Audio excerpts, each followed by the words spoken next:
প্রিয় শিক্ষার্থীবৃন্দ, আজকে তোমাদের সাথে আলোচনা করব এইচএসসি ব্যবসায় ব্যবস্থাপনা কম্পিউটার অফিস অ্যাপ্লিকেশন 2 এর দ্বিতীয় অধ্যায় কমিউনিকেশন বেসিক অল্প। এখানে প্রথমে আছে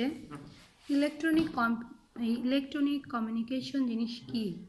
ইলেকট্রনিক কমিউনিকেশন বলতে কি বোঝায়? ইলেকট্রনিক বলতে আমরা বুঝি বিভিন্ন ধরনের ইলেকট্রনিক মিডিয়ার মাধ্যমে যে কমিউনিকেশন সৃষ্টি হয় বা গড়ে ওঠে তাকে ইলেকট্রনিক কমিউনিকেশন বলে, যেমন রেডিও, টেলিভিশন, সংবাদপত্র ইত্যাদি। এরপরে আমরা জানব টেলিকমিউনিকেশন জিনিসটা কি। বিভিন্ন উপায়ে টেলিফোন ব্যবহারের মাধ্যমে যে কমিউনিকেশন প্রতিষ্ঠিত হয় তাকে টেলিকমিউনিকেশন বলে, যেমন টেলিফোনে দুই ব্যক্তির কথোপকথন, এক্ষেত্রে ফ্যাক্স, মডেম ইত্যাদি ব্যবহৃত হয়। এরপরে আমরা জানব ডাটা কমিউনিকেশন জিনিসটা কি বা বলতে কি বোঝায়, ডাটা কমিউনিকেশনের মাধ্যমগুলো কি কি। ডাটা কমিউনিকেশন বলতে বোঝায় যে ইলেকট্রনিক পদ্ধতিতে ডাটাকে এক স্থান থেকে অন্য স্থানে প্রেরণ করা হয় তাকে ডাটা কমিউনিকেশন বলে, যেমন এক কম্পিউটার হতে অন্য কম্পিউটারে তথ্য প্রেরণ। ডাটাসমূহ যে স্টেশন হতে পাঠানো হয় তাকে সেন্ড স্টেশন বলে। ডাটা যে গন্তব্য স্টেশনে পৌঁছাবে সেটাকে বলা হচ্ছে রিসিভ স্টেশন। ডাটা কমিউনিকেশনের মাধ্যমে কোনো তথ্যকে এক স্থান থেকে অন্য স্থানে পাঠানো হয়। এই যোগাযোগ ব্যবস্থায় 5টি মৌলিক উপাদান আছে, সেগুলো হলো উৎস, প্রেরক, মাধ্যম, প্রাপক এবং গন্তব্য। তাহলে এই উপাদানগুলোর বর্ণনা আলোচনা করা যাক। প্রথমে হলো উৎস, যে ডিভাইস হতে ডাটা প্রেরণ করা হয় তাকে বলা হচ্ছে উৎস, যেমন কম্পিউটার, টেলিফোন ইত্যাদি। এরপরে প্রেরক, উৎস হতে ডাটা প্রেরণ করে প্রেরক ডিভাইস কমিউনিকেশনের মাধ্যমে পাঠায়, যেমন হলো মডেম। এরপরে আসি 3 নম্বর মাধ্যম, যার মধ্য দিয়ে ডাটা এক স্থান থেকে অন্য স্থানে যায় তাকে চ্যানেল বা মাধ্যম বলে, যেমন ক্যাবেল, টেলিফোন লাইন, স্যাটেলাইট ইত্যাদি।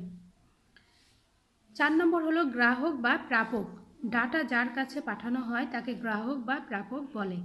গন্তব্য, সর্বোচ্চ গন্তব্য হিসেবে ব্যবহৃত হয় সার্ভার, পার্সোনাল কম্পিউটার ইত্যাদি।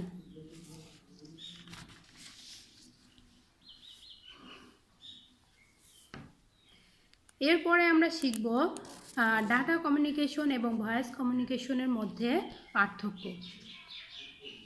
ডাটা কমিউনিকেশন আমরা আগে জেনেছি ডাটা কমিউনিকেশন জিনিসটা কি এবং ভয়েস কমিউনিকেশন জিনিসটা কি। এখন আমরা এদের মধ্যে পার্থক্য শিখব।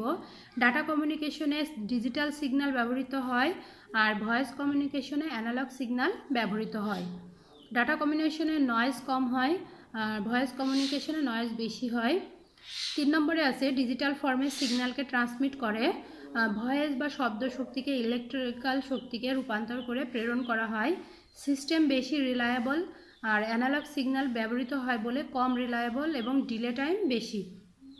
5 নম্বরে আছে ডাটা ট্রান্সমিশনের গতি টার্মিনালের ধারণ ক্ষমতা ও মাধ্যমের উপর নির্ভর করে, আর ট্রান্সমিশনের গতি টার্মিনালের উপর নির্ভর করে না।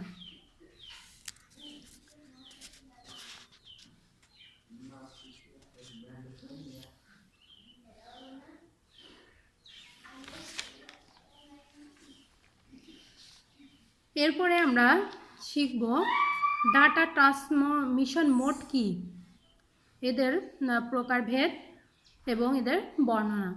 ডাটা ট্রান্সমিশন মোড, এক কম্পিউটার থেকে আরেক কম্পিউটারে ডাটা ট্রান্সমিশনের সময় ডাটা স্থানান্তরের প্রবাহকে ডাটা ট্রান্সমিশন মোড বলে। ডাটা ট্রান্সমিশন মোড 3 প্রকার, একটা হলো সিমপ্লেক্স, 2 নম্বর হলো হাফ ডুপ্লেক্স এবং 3 নম্বর হলো ফুল ডুপ্লেক্স। সিমপ্লেক্স বলতে বোঝায় যে কমিউনিকেশন ব্যবস্থায় ডাটা এক স্থান থেকে অন্য স্থানে শুধুমাত্র একদিকে প্রেরণের ব্যবস্থা থাকে, ওই প্রেরণের পদ্ধতিকে সিমপ্লেক্স বলে, যেমন রেডিও, টিভি, কম্পিউটার লাইন থেকে প্রিন্টারে ডাটা প্রেরণ ইত্যাদি। এরপরে আসি হাফ ডুপ্লেক্স, যে যোগাযোগ ব্যবস্থায় তথ্যকে উভয় দিকে প্রেরণ ও গ্রহণ করা যায়, তবে একই সময়ে গ্রহণ বা প্রেরণ যে কোনো একটি সম্পন্ন হয়ে থাকে তাকে হাফ ডুপ্লেক্স বলে, যেমন উদাহরণ হিসাবে ওয়াকি টকি। 3 নম্বরে আছে ফুল ডুপ্লেক্স, যে সংযোগ ব্যবস্থায় একই সাথে বা একই সময়ে উভয় দিকে ডাটা প্রেরণ বা গ্রহণ করা যায় তাকে ফুল ডুপ্লেক্স বলে। যেমন টেলিফোন লাইন একটি ফুল ডুপ্লেক্সের উদাহরণ। তাহলে আমরা জানলাম ডাটা ট্রান্সমিশন মোড কি। এরপর আমরা শিখব ক্যাবল কি। ডাটা কমিউনিকেশনের ক্ষেত্রে ক্যাবল একটি গুরুত্বপূর্ণ মাধ্যম। সাধারণত স্বল্প পরিসরে নেটওয়ার্কিংয়ের মাধ্যমে ডাটা স্থানান্তরের লক্ষ্যে বিভিন্ন ধরনের ক্যাবল ব্যবহৃত হয়।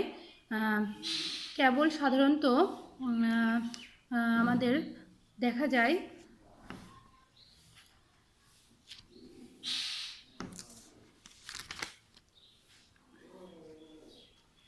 এখন আমরা শিখব টুইস্টেড পেয়ার ক্যাবল জিনিসটা কি। টুইস্টেড পেয়ার ক্যাবল, টুইস্টেড মানে হলো পেঁচানো আর পেয়ার মানে হলো জোড়া, অর্থাৎ জোড়া করে পেঁচানো তারকে টুইস্টেড পেয়ার ক্যাবল বলা হয়। কয়েক জোড়া ক্যাবল একসাথে পেঁচিয়ে টুইস্টেড পেয়ার তৈরি করা হয়। বর্তমান টেলিফোন সিস্টেমে এটি বহুল ব্যবহৃত একটি ক্যাবল। এরপরে আছে কোঅ্যাক্সিয়াল ক্যাবল, একে সংক্ষেপে কোঅ্যাক্সও বলে। কোঅ্যাক্সিয়াল ক্যাবলের মাঝখানে থাকে একটি সলিড তামার তার, এর বাইরে থাকে ফোন ইনসুলেনের উপরে থাকে পরিবাহী যা সলিড বা জালিকার মতো তার। এটি মূল তারকে ইএমআই হতে রক্ষা করে। সবার বাইরে দিয়ে আবৃত থাকে প্লাস্টিকের cover.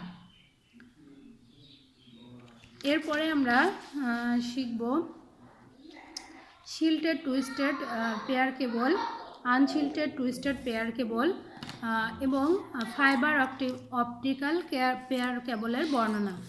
Fibre optical pair cable বর্তমানে এর চাহিদা ক্রমাগতই বেড়ে চলেছে। এর কেন্দ্রের তারটি সাধারণত প্লাস্টিক, সিলিকা বা কাচের হয়ে থাকে। এর ভিতর দিয়ে ডাটা আলোক সংকেত রূপে পরিবাহিত হতে পারে। এই তারকে আচ্ছাদিত করে থাকে ক্লাডিং। আবার বাইরে থাকে প্লাস্টিকের শক্ত জ্যাকেট। কাচের ভিতর দিয়ে আলো সংকেত রূপে ডাটা ট্রান্সমিট হয়। তাহলে ফাইবার অপটিক্যাল কেবলের বৈশিষ্ট্য বা বর্ণনা জানলাম। এবার শিখব ফাইবার অপটিক্যাল কেবলের বৈশিষ্ট্যসমূহ। এর বৈশিষ্ট্য হলো উচ্চ গতিতে তথ্য প্রেরণ করে। এটি গ্লাস ফাইবারের আকৃতি, মানুষের চুলের সমতুল্য। অ্যানালগ এবং ডিজিটাল উভয় কমিউনিকেশনে ব্যবহৃত হয়। এর নয়েজ কম হয়। একমুখী পয়েন্ট টু পয়েন্ট কমিউনিকেশনে ব্যবহৃত হয়। ফাইবার অপটিক্যাল কেবলের কিছু সুবিধাসমূহ, এর মধ্যে ডাটা ট্রান্সমিশন লস নেই বললেই চলে। এর অ্যানালগ এবং ডিজিটাল উভয় ধরনের ডাটাই স্বাচ্ছন্দ্যে স্থানান্তর করা যায়। এখানে ভুল ত্রুটি কম হয়। অত্যন্ত দ্রুত গতিতে ডাটা ট্রান্সমিট করা যায়। ক্ষুদ্র ডাটার ক্ষেত্রে এটা অত্যন্ত ফলপ্রসূ।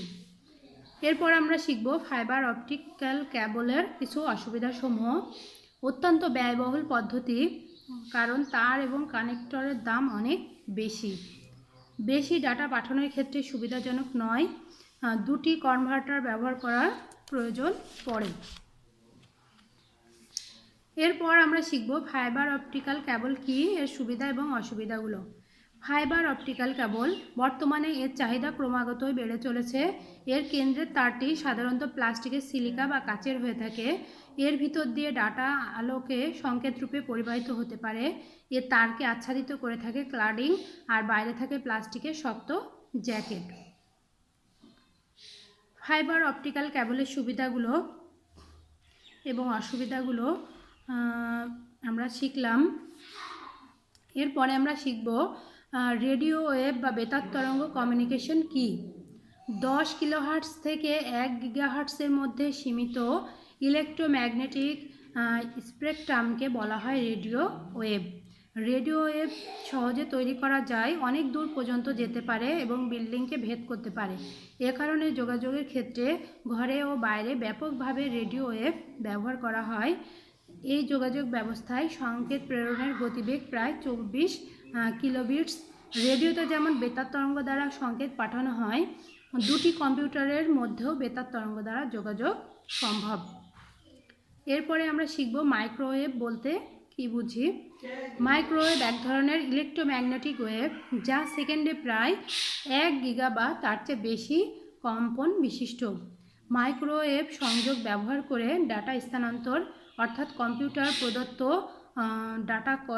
ডাটা কথা বা ছবি ইত্যাদি স্থানান্তর সম্ভব। মাইক্রোওয়েভ সিস্টেম মূলত দুটো ট্রান্সসিভার নিয়ে গঠিত।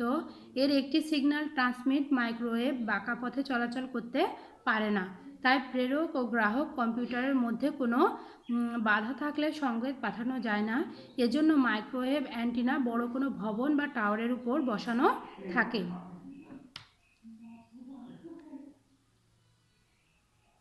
তো ঠিক আছে, আজকে এ পর্যন্তই শিক্ষার্থী বন্ধুরা।